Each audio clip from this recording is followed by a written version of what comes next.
السلام عليكم ورحمة الله وبركاته. ما شاء الله إلهني بركة ولا لملك سادي ذاك جوتان. ما أنت أرنتي هوري أرن باصور دافت سيا الله سعتان با وأيضا وحن كجرني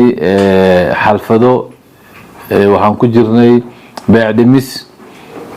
dadki walaalaha loogu talagalay in la beec dhimo ay ka faa'iideystaan arintii warkii hore war soo dhaaf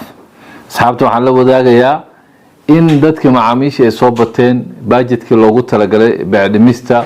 labada projectina ay gabagaba sii marayaan hadda doqone calaf ma leh ka faa'iideyso fursadii ku dhaafin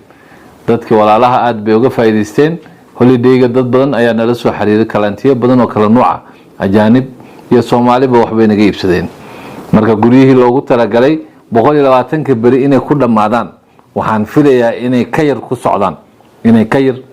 socdaan waqtiga loogu talagalay waqti qor inay dhamaanayaan sidaas darteed waxaan ogeysiinay walaalaha meel ka saadiyada ka joogtaan ka faa'iideyso fursadaha baadhimista iyo gabagabadii maalmihii dahabiga aad baan ni salaamaya meel ka saadiyada joogtaan ala soo xiriira wixii u baahan guryo beec dhiman raqiis kambani turki dhisayaan nooc kastana ka sameeysan agab kastana leh ee ilmaha ka faa'iideysan karaan waxbarashada diinta u sareyso iyo goobihii lagu ciyaarayay masaajidka iyo meelihii adeegaba aad baad u mahadsantiin ilaahni barakeeyo assalaamu calaykum waraxmatullaahi wabarakaatuh